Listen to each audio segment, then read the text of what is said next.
नमस्कार, मैं शिवम आपका एसके बुक्स के यूट्यूब चैनल पर स्वागत करता हूं। आज हम बात करने वाले हैं नेवी और एयरफोर्स एक्स ग्रुप की भर्ती परीक्षा के बारे में, जिसमें आज हम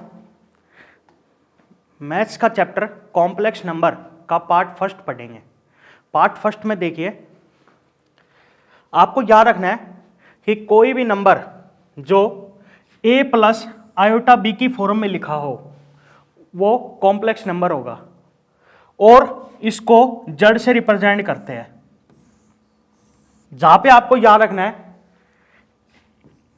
एक को रियल पार्ट कहेंगे जड़ का और बी को इमेजिनरी पार्ट कहेंगे जड़ का।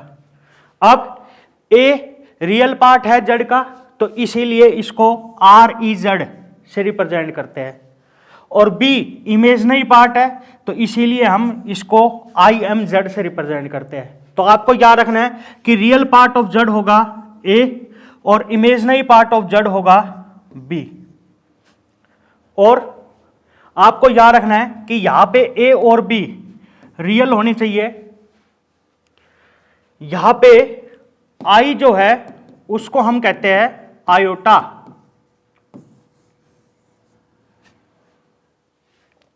पहला पॉइंट है इसमें, if real part of Z is equals to 0। कहने का मतलब यह है कि अगर ए की वैल्यू 0 के बराबर हो जाए तो आपको याद रखना है then Z is purely imaginary number.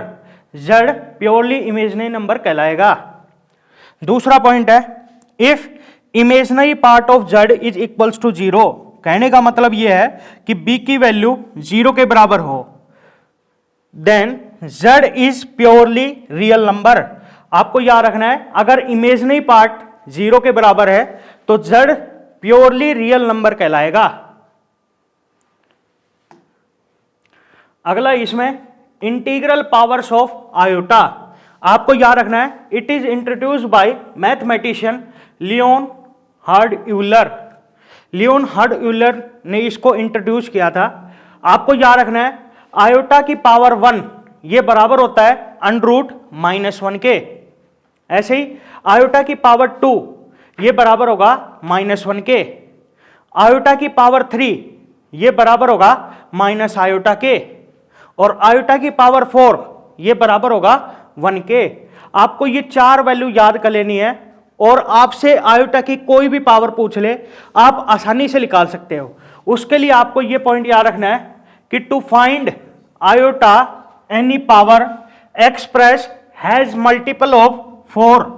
मतलब आयोटा की कोई भी पावर आपको निकालनी हो तो आप उसको 4 के मल्टीपल में एक्सप्रेस करोगे, इसलिए क्योंकि आयोटा की पावर 4 बराबर होती है 1 के। फॉर एग्जाम्पल, आपसे यह पूछे कि आयोटा की पावर 25 बताइए, तो इसके लिए मैं आपको ट्रिक बता रहा हूं। ट्रिक यह है कि आपको इसकी पावर को 4 से डिवाइड करना है और जो भी रिमाइंडर आए उसको लिख लेना है। अब जैसा कि आपको पता है, जब हम 25 को 4 से डिवाइड करेंगे तो रिमाइंडर बचेगा 1, तो ये बराबर होगा आयोटा की पावर 1 के, और आयोटा की पावर 1 होती है अंडर -1, तो आयोटा की पावर 25 बराबर होगी अंडर -1। जैसे देखिए, आयोटा की पावर 33 है। अब जैसा कि मैंने आपसे बताया कि पावर को 4 से डिवाइड करेंगे और जो भी रिमाइंडर आएगा उसको लिख लेंगे। तो जब हम 33 को 4 से डिवाइड करेंगे तो रिमाइंडर बचेगा 1, क्योंकि 4 8 जा 32, तो रिमाइंडर बचा 1, और आयोटा की पावर 1 होती है अंडर -1, तो आयोटा की पावर 33 होगी अंडर -1। और देखिए, जैसे है आयोटा की पावर 90। अब जब हम 90 को 4 से डिवाइड करेंगे तो अपने पास रिमाइंडर आएगा 4 2 जा 8, फिर 4 2 जा 8, तो रिमाइंडर बचेगा 2, और आयोटा की पावर 2 बराबर होती है -1 के। तो यहां से हम ये कह सकते हैं आयोटा की पावर 90 ये बराबर होगा -1 के।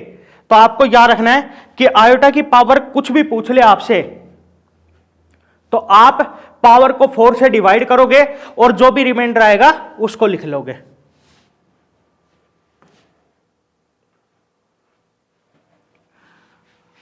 एक पॉइंट आपको याद रखना है कि sum of 4 conjugative powers of iota is equal to 0। कहने का मतलब यह है कि अगर आयोटा की पावर 4 बार लगातार हो और आपको उनका सम करना हो तो आपको याद रखना है ये 0 के बराबर होगा। अब 4 बार लगातार हो लेकिन कहीं से भी स्टार्ट हो उससे ले देना नहीं है। कहने का मतलब यह है कि जैसे 1 से स्टार्ट है तो 1 2 3 4, जैसे कि आप देख रहे हो 4 बार लगातार है और हमें इनका सम करना है तो ये बराबर होगा 0 के। या फिर जैसे ये है आयोटा की पावर 10 प्लस आयोटा की पावर 11 प्लस आयोटा की पावर 12 प्लस आयोटा की पावर 13। अब जैसा कि देख रहे हो आप कि इसमें भी आयोटा की पावर 4 बार लगातार है और हमें इनका सम करना है तो ये 0 के बराबर होगा। आप इसको सोल्व भी कर सकते हो, उससे भी आंसर 0 ही आएगा। अगला पॉइंट आपको याद रखना है कि आयोटा की पावर 4 बार लगातार हो और आपको उनका प्रोडक्ट करना हो तो वो -1 के बराबर होगा। जैसे आयोटा की पावर 1 है इंटू आयोटा की पावर 2 इंटू आयोटा की पावर 3 इंटू आयोटा की पावर 4।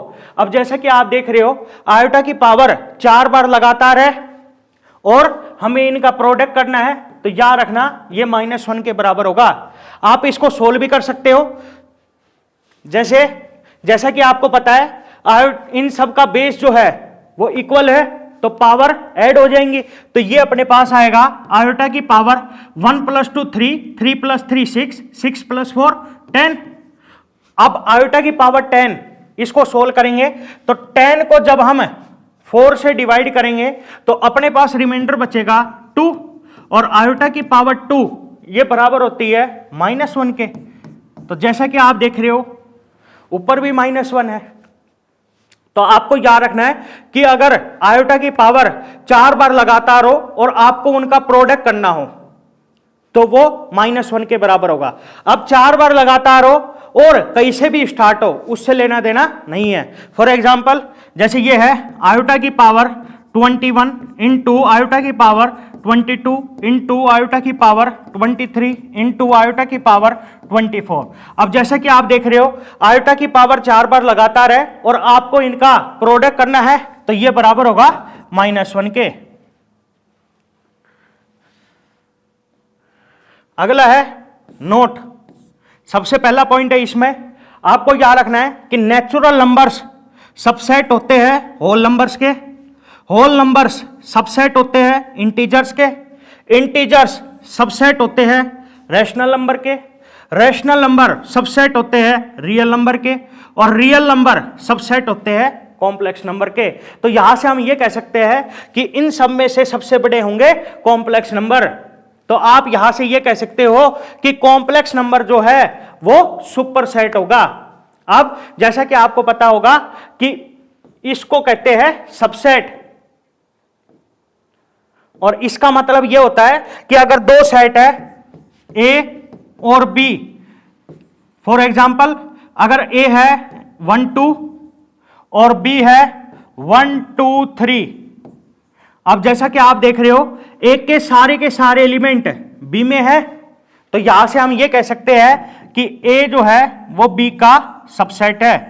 तो यहां पे आपको याद रखना है कि सभी के सभी नेचुरल नंबर होल नंबर में होंगे, सभी के सभी होल नंबर इंटीजर्स में होंगे, सभी के सभी इंटीजर्स रैशनल नंबर में होंगे, सभी के सभी रैशनल नंबर रियल नंबर में होंगे और सभी के सभी रियल नंबर कॉम्प्लेक्स नंबर में होंगे। अगला पॉइंट है कि अगर ऐसे लिखा हुआ है √-a तो आपको याद रखना है इसको आप इस तरह से लिख सकते हो √a इंटू √-1।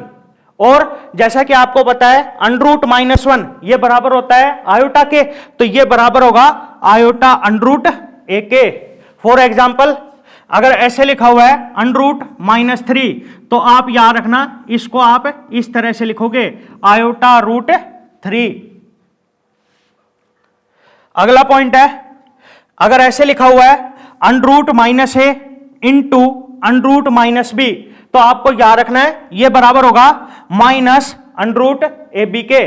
ऐसा इसलिए क्योंकि जैसा कि मैंने अभी आपसे बताया कि अंडर रूट माइनस ए है, तो इसको हम ऐसा लिख सकते हैं iota under root A into under root minus B है, तो इसको हम ऐसा लिख सकते हैं आयोटा अंडर रूट बी, और iota into iota iota square, और under root A into under root B ये बनेगा अंडर रूट ए बी। और जैसा कि आपको पता है आयोटा स्क्वायर की वैल्यू होती है -1, तो ये बराबर होगा माइनस के अंडर रूट ए बी के। तो आपको याद रखना है कि under root minus A into under root minus B हो, तो इसको हम minus under root A B लिखेंगे। अगला पॉइंट है under root A into under root B, ये बराबर होगा अंडर रूट ए बी के। लेकिन आपको याद रखना है this is true if at least one of either A और बी इज नॉन नेगेटिव। ये कब ट्रू होगा? जब at least one of either A और बी नॉन नेगेटिव हो। कहने का मतलब यह है कि अगर ए की वैल्यू 0 से बड़ी है और बी की वैल्यू 0 से छोटी है तब भी ये ट्रू होगा। ऐसे ही अगर ए की वैल्यू 0 से छोटी है और बी की वैल्यू 0 से बड़ी है, जब भी ये ट्रू होगा। अगर ए की वैल्यू 0 से बड़ी है और बी की वैल्यू भी 0 से बड़ी है, जब भी ये ट्रू होगा। लेकिन अगर ए की वैल्यू 0 से छोटी है और बी की वैल्यू भी 0 से छोटी है, तब ये फॉल्स होगा, मतलब गलत होगा। तो मैं आपको इसके लिए प्रूव करके बता रहा हूं। तो यहां पे मैं ए और बी की वैल्यू ऐसी मान रहा हूं जो 0 से छोटी हो। तो यहां पे ए की वैल्यू मैं मान रहा हूं -2 और बी की वैल्यू मान रहा हूं -3। अब इसको हम इसमें पुट करेंगे तो यहां से अपने पास आएगा under root -2 into under root -3, और इसमें पुट करेंगे तो ये बनेगा अंडर रूट -2 इंटू -3। अब इसको सोल्व करेंगे तो अंडर रूट -2 इसको हम लिख सकते हैं आयोटा अंडर रूट 2। ऐसे ही अंडर रूट -3 इसको हम लिख सकते हैं आयोटा √3। अब आयोटा आयोटा आयोटा स्क्वायर, तो ये बनेगा आयोटा स्क्वायर और अंडर रूट 2 इंटू 3, और आयोटा स्क्वायर की वैल्यू होती है -1, तो ये बनेगा माइनस का अंडर रूट 2 इंटू 3 6। तो इसकी वैल्यू आई है माइनस का अंडर रूट 6, और जब हम इसको सोल्व करेंगे तो ये अपने पास आएगा अंडर रूट -2 इंटू -3, ये बनेगा अंडर रूट 6। अब जैसा कि आप देख रहे हो LHS और RHS ये दोनों बराबर नहीं आए हैं, तो आपको याद रखना है कि अगर ए की वैल्यू 0 से छोटी है और बी की वैल्यू भी 0 से छोटी है तो ये ट्रू नहीं होगा, ये फॉल्स होगा। अगला टॉपिक है इसमें algebra of complex numbers. If Z1 बराबर है a plus iota b and Z2 बराबर है c plus iota d are two complex numbers, then सबसे पहला पॉइंट है इसमें एडिशन। आपको याद रखना है कि अगर Z1 और Z2 कोई दो कॉम्प्लेक्स नंबर है और आपको उन दोनों का सम करना है तो a plus iota b plus c plus iota d आपको निकालना है। तो आप याद रखना रियल पार्ट को रियल पार्ट के साथ ऐड करेंगे और इमेजिनरी पार्ट को इमेजिनरी पार्ट के साथ ऐड करेंगे, तो ये बनेगा अपने पास a प्लस में c प्लस इन दोनों में से आयोटा कॉमन आ जाएगा, तो ये बनेगा plus iota into B plus में d। तो आपको याद रखना है अगर हम कोई दो कॉम्प्लेक्स नंबर को ऐड करेंगे तो रियल पार्ट को रियल के साथ ऐड करेंगे और इमेजिनरी पार्ट को इमेजिनरी के साथ ऐड करेंगे। अगला पॉइंट है इसमें सब्ट्रैक्शन। इसमें भी आपको याद रखना है कि अगर कोई दो कॉम्प्लेक्स नंबर है Z1 और Z2 और हमें उन दोनों का सब्ट्रैक्शन करना है तो रियल पार्ट को रियल पार्ट के साथ और इमेजिनरी पार्ट को इमेजिनरी पार्ट के साथ। तो यहां से अपने पास आएगा ये a माइनस में c और इन दोनों में से आयोटा कॉमन आ जाएगा और ये बनेगा b माइनस में d। तो a माइनस c प्लस में आयोटा b माइनस में d। अगला है मल्टीप्लिकेशन। तो Z1 इंटू Z2, Z1 है A प्लस आयोटा बी और Z2 है C प्लस में आयोटा डी। आपको इन दोनों का मल्टीप्लाई करना है। अब मल्टीप्लाई कैसे करेंगे? सबसे पहले इसको इसके साथ मल्टीप्लाई करेंगे तो ये बनेगा AC, फिर इसको इसके साथ मल्टीप्लाई करेंगे तो ये बनेगा प्लस में आयोटा AD। अब इसको इसके साथ मल्टीप्लाई करेंगे तो ये बनेगा प्लस में आयोटा BC, और इसको इसके साथ मल्टीप्लाई करेंगे तो ये बनेगा प्लस में आयोटा स्क्वायर BD। अब इसको सोल्व करेंगे तो आयोटा स्क्वायर की वैल्यू होती है -1। अब रियल पार्ट को एक साथ लिखेंगे तो ये बनेगा AC माइनस में BD, और इन दोनों में से आयोटा कॉमन लेंगे तो यहां से अपने पास आएगा प्लस का आयोटा इंटू AD प्लस में BC। तो आपको याद रखना है कि दो कॉम्प्लेक्स नंबर है तो उनको हम इस तरह से मल्टीप्लाई करेंगे। अगला पॉइंट है डिवीजन। कोई दो कॉम्प्लेक्स नंबर है Z1 और Z2 और आपको निकालना है Z1 अपॉन Z2, मतलब A प्लस में आयोटा B अपॉन में C प्लस में आयोटा D। तो आपको एक बात याद रखनी है कि अगर आयोटा कभी भी नीचे हो, मतलब डिनोमिनेटर में हो, तो आपको इसका रेशनलाइजेशन कर देना है। तो हम इसको सोल्व करने के लिए इसका रेशनलाइजेशन कर देंगे। तो A प्लस में आयोटा B अपॉन में C प्लस में आयोटा D है, तो इसका रेशनलाइजेशन करेंगे तो ये बनेगा C माइनस में iota D upon C minus में आयोटा D। अब ऊपर वाले का मल्टीप्लाई करेंगे तो ये बनेगा AC, फिर माइनस में आयोटा AD, फिर प्लस में आयोटा BC, और फिर माइनस आयोटा स्क्वायर BD, और अपॉन में ये बनेगा A प्लस में B इंटू A माइनस में B, जो कि बराबर होता है A स्क्वायर माइनस में B स्क्वायर। तो ये अपने पास आएगा C का स्क्वायर माइनस में आयोटा D का स्क्वायर, और जब हम इसको सोल्व करेंगे तो यहां से अपने पास ये रिजल्ट आएगा। अगला है इक्वलिटी। अगर कोई दो कॉम्प्लेक्स नंबर है Z1 और Z2 और वो दोनों इक्वल है तो आपको याद रखना है Z1 बराबर Z2 कब होगा?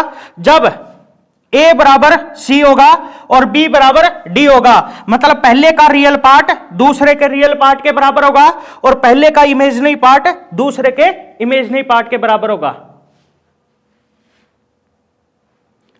अगला टॉपिक है इसमें representation of a complex number.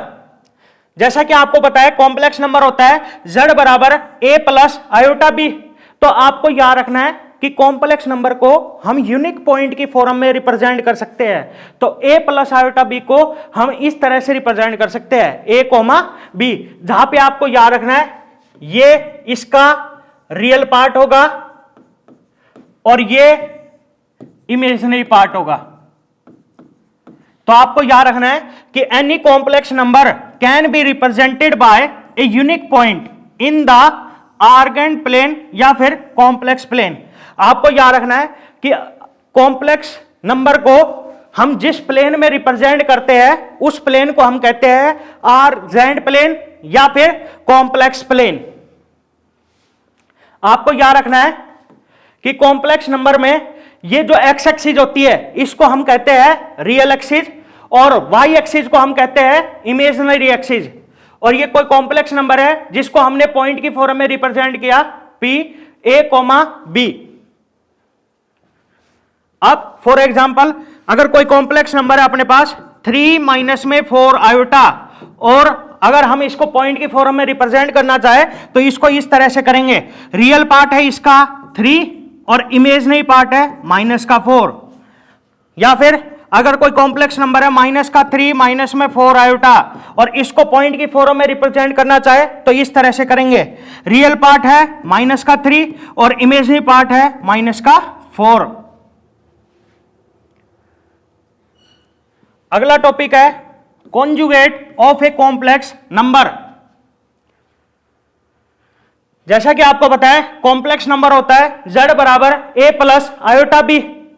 तो आपको याद रखना है कॉन्जुगेट ऑफ Z, इसको इस तरह से रिप्रेजेंट करेंगे Z के बाहर से, और ये बराबर होगा A माइनस आयोटा B। कहने का मतलब यह है कि अगर आपको किसी भी कॉम्प्लेक्स नंबर का कॉन्जुगेट निकालना है तो आपको इमेजिनरी पार्ट का साइन चेंज कर देना है। अगर प्लस का है तो माइनस का हो जाएगा, अगर माइनस का है तो प्लस का हो जाएगा।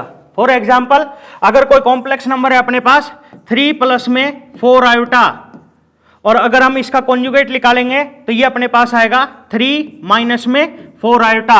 ऐसा इसलिए जैसा कि आप देख रहे हो यहां पे इमेजिनरी पार्ट है प्लस का 4, तो कॉन्जुगेट करेंगे तो ये अब माइनस का 4 हो जाएगा। या फिर कोई कॉम्प्लेक्स नंबर है z बराबर में माइनस का 3 माइनस में 4 आयोटा, और अगर हम इसका कॉन्जुगेट करेंगे तो ये अपने पास आएगा माइनस का 3 और माइनस का है तो प्लस का हो जाएगा। तो आपको याद रखना है कि कॉन्जुगेट के लिए आपको इमेजिनरी पार्ट का साइन चेंज करना है। अगर प्लस का हो तो माइनस का हो जाएगा और माइनस का हो तो प्लस का हो जाएगा। अब जैसे कि कॉम्प्लेक्स नंबर है a प्लस आयोटा b, तो हम इसको पॉइंट की फॉर्म में रिप्रेजेंट कर सकते हैं a कोमा b। अब a कोमा b जो है वो फर्स्ट क्वाड्रेंट में है।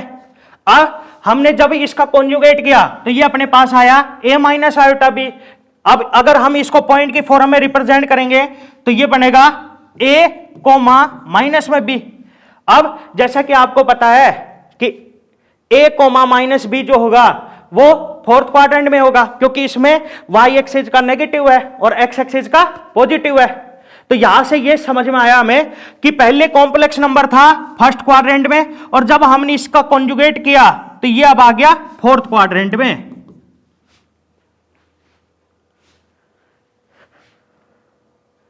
अगला है प्रॉपर्टीज ऑफ कॉन्जुगेट।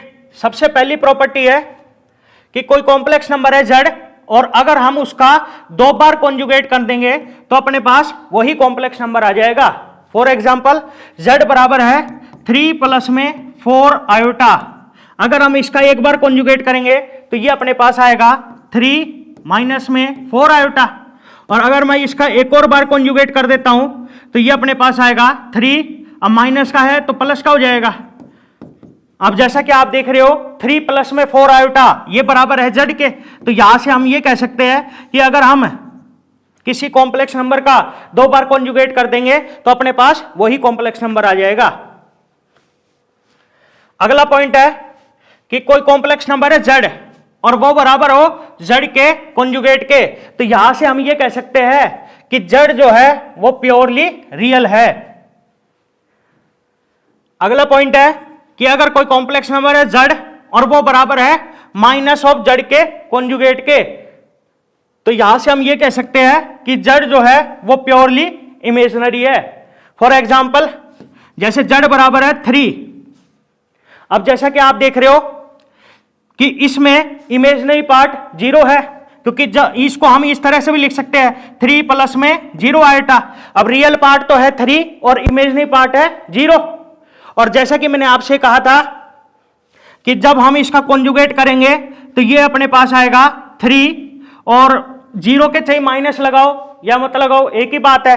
तो जैसा कि आप देख रहे हो कि z बराबर भी 3 था और z का कॉन्जुगेट भी 3 है, कहने का मतलब z बराबर है z के कॉन्जुगेट के, और इसमें इमेजिनरी पार्ट 0 है। और जैसा कि मैंने आपसे कहा था कि अगर इमेजिनरी पार्ट 0 हो तो वो कॉम्प्लेक्स नंबर प्योरली रियल होगा। तो यहां से हम ये कह सकते हैं कि अगर z बराबर z के कॉन्जुगेट के हो तो z जो होगा वो प्योरली रियल होगा। इसी तरह से अगर z बराबर है 3 आयोटा, और हम इसको इस तरह से लिख सकते हैं। अब जैसा कि आप देख रहे हो इसमें रियल पार्ट 0 है और इमेजिनरी पार्ट 3 है, और अगर मैं इसका कॉन्जुगेट करता हूं तो ये अपने पास आएगा 0 माइनस 3 आयोटा। तो यहां से हम ये कह सकते हैं कि z बराबर है माइनस z के कॉन्जुगेट के। तो यहां से ये समझ में आया हमें कि अगर z बराबर माइनस z के कॉन्जुगेट के है तो ये जो रहेगा कॉम्प्लेक्स नंबर ये प्योरली इमेजिनरी रहेगा। अगला पॉइंट है z प्लस में z का कॉन्जुगेट। आपको याद रखना है ये बराबर होगा 2 times real part of z। ऐसा इसलिए जैसा कि आपको पता है कॉम्प्लेक्स नंबर होता है z बराबर a प्लस आयोटा b, और अगर मैं z का कॉन्जुगेट निकालूंगा तो ये अपने पास आएगा a माइनस आयोटा b। अब हमें निकालना है z प्लस में z का कॉन्जुगेट, तो इन दोनों को ऐड करेंगे तो a प्लस में आयोटा b प्लस में a माइनस में आयोटा b, तो प्लस के आयोटा b से माइनस का आयोटा b कट जाएगा, तो ये बराबर आएगा 2 टाइम्स a के। और जैसा कि आपको पता है a जो है वो रियल पार्ट ऑफ z है, तो इसको हम इस तरह से भी लिख सकते हैं 2 times real part of z। तो आपको याद रखना है कि z प्लस में z का कॉन्जुगेट ये बराबर होगा 2 times real part of z के। अगला है z माइनस में z का कॉन्जुगेट, आपको याद रखना है ये बराबर होगा 2 iota times imaginary part of z के। ऐसा इसलिए जैसा कि आपको पता है कॉम्प्लेक्स नंबर होता है z बराबर a प्लस आयोटा b, और z का कॉन्जुगेट करेंगे तो ये अपने पास आएगा a माइनस आयोटा b। अब हमें निकालना है z माइनस z का कॉन्जुगेट, तो z माइनस z का कॉन्जुगेट निकालेंगे तो a plus iota b minus z का कॉन्जुगेट है a माइनस आयोटा b। अब ये माइनस अंदर जाएगा तो ये बनेगा a plus iota b minus a और minus minus plus iota b, तो minus a plus a cut जाएगा, आयोटा b 2 आयोटा b। और जैसा कि मैंने आपसे कहा था b जो रहता है वो इमेजिनरी पार्ट रहता है, तो इसको हम इस तरह से भी लिख सकते हैं 2 iota times imaginary part of z। तो आपको याद रखना है z माइनस में z का कॉन्जुगेट ये बराबर होगा 2 iota times imaginary part of z के। अगला है कि कोई दो कॉम्प्लेक्स नंबर है z1 और z2 और वो आपस में कनेक्टेड है या तो प्लस साइन से या फिर माइनस साइन से, और इसका होल कॉन्जुगेट है, तो आपको याद रखना है इसको आप अलग अलग कर सकते हो, मतलब z1 का अलग कॉन्जुगेट प्लस या फिर माइनस और z2 का अलग कॉन्जुगेट। अगला है कि कोई दो कॉम्प्लेक्स नंबर है z1 और z2 और दोनों मल्टीप्लाई में है और आपको इस पूरे का कॉन्जुगेट निकालना है, तो आप इसको भी अलग अलग कर सकते हो, मतलब z1 का अलग निकाल लो इनटू z2 का अलग निकाल लो। अगला पॉइंट है कि कोई दो कॉम्प्लेक्स नंबर है z1 और z2 और वो दोनों डिवाइड में है, मतलब z1 अपॉन z2 और इस पूरे का कॉन्जुगेट है, तो आप इसको भी अलग अलग कर सकते हो, z1 का अलग निकाल लो और z2 का अलग निकाल लो और फिर डिवाइड कर दो। लेकिन आपको इसमें एक बात याद रखनी है कि z2 जो है वो 0 के बराबर नहीं होना चाहिए, क्योंकि अगर z2 0 हो गया तो ये नॉट डिफाइन हो जाएगा, इनफाइनाइट हो जाएगा। अगला पॉइंट है कि अगर ऐसे लिखा हुआ है z की पावर n और इस पूरे का कॉन्जुगेट, तो आप इसको ऐसा लिख सकते हो z का कॉन्जुगेट और इसकी पावर n। अगला टॉपिक है modulus of a complex number. आपको याद रखना है मॉडुलस क्या होता है, distance between the point P A, B and the origin O 0, 0।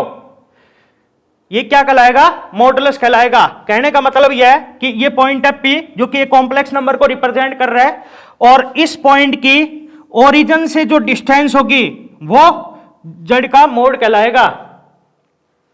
तो आपको याद रखना है कि मॉडुलस ऑफ z उसको इस तरह से रिप्रेजेंट करेंगे और उसका फॉर्मूला होता है under root real part of z का square plus imaginary part of z का स्क्वायर। इसको हम इस तरह से भी लिख सकते हैं अंडर रूट, जैसा कि आपको पता है रियल पार्ट ऑफ z होता है a, तो ये बनेगा अंडर रूट a का स्क्वायर प्लस में इमेजिनरी पार्ट होता है b, तो प्लस में b का स्क्वायर। तो आपको याद रखना है z का मोड ये बराबर होता है अंडर रूट a का स्क्वायर प्लस में b का square.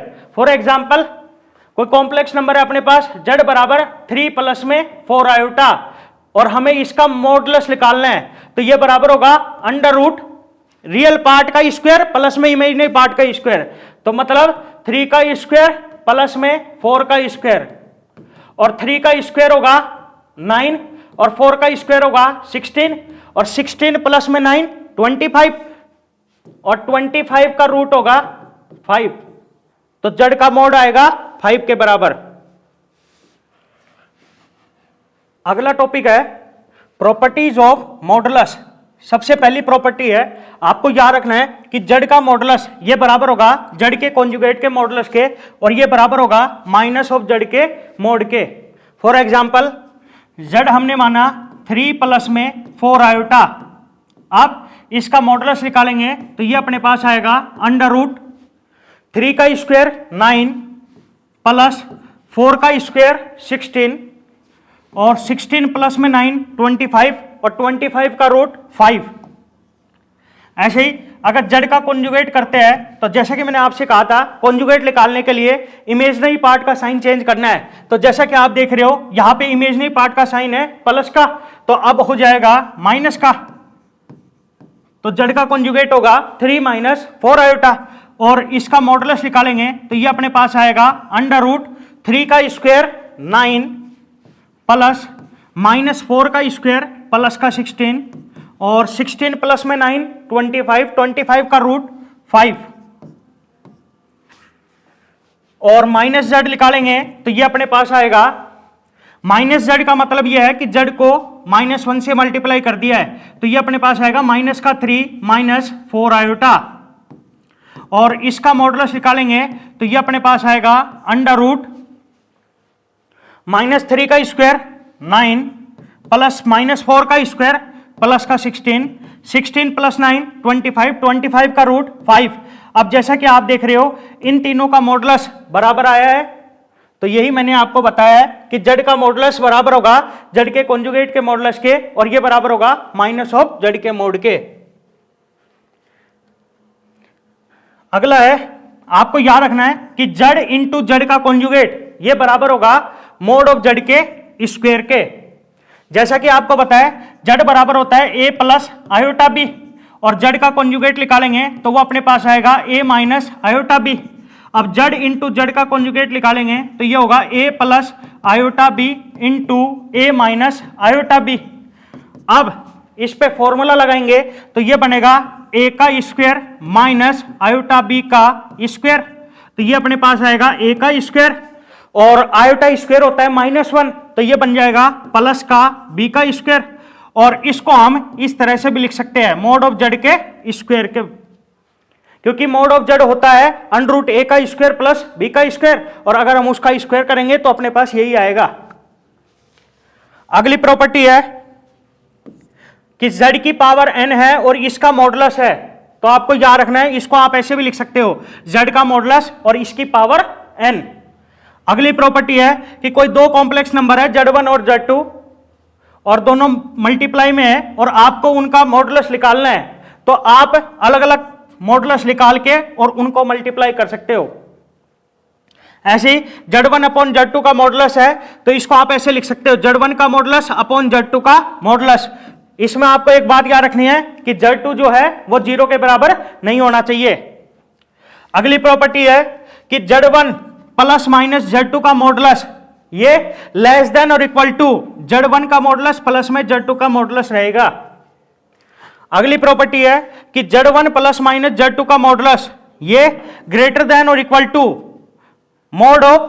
Modulus of z1 minus modulus of z2 रहेगा।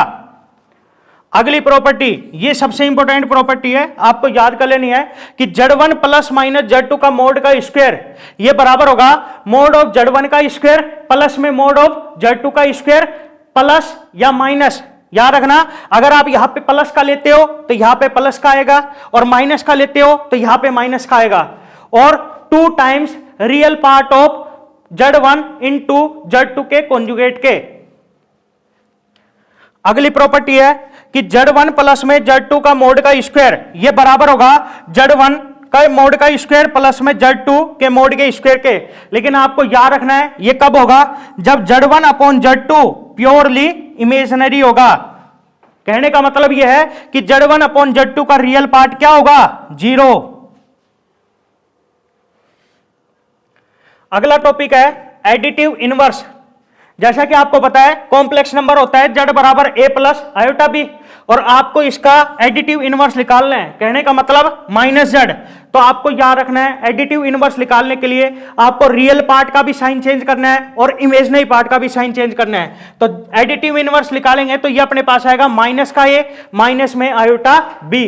फॉर एग्जाम्पल z बराबर है माइनस का 3 प्लस में 4 आयोटा, और अगर हम इसका एडिटिव इनवर्स निकालें तो इसको -z से रिप्रेजेंट करेंगे और ये अपने पास आएगा 3 माइनस 4 आयोटा। ऐसा इसलिए जैसा कि आप देख रहे हो इसमें रियल पार्ट नेगेटिव है तो एडिटिव इनवर्स निकालेंगे तो वो पॉजिटिव हो जाएगा, और इमेजिनरी पार्ट पॉजिटिव है और एडिटिव इनवर्स निकालेंगे तो ये नेगेटिव हो जाएगा। अगला टॉपिक है मल्टीप्लिकेटिव इनवर्स। जैसा कि आपको पता है कॉम्प्लेक्स नंबर होता है z बराबर a प्लस आयोटा बी, तो इसका मल्टीप्लिकेटिव इनवर्स याद रखना 1/z से रिप्रेजेंट करेंगे और ये बराबर होगा z के conjugate upon mod of z के स्क्वायर के, या फिर आप ये कह सकते हो a minus iota b upon a square plus b square.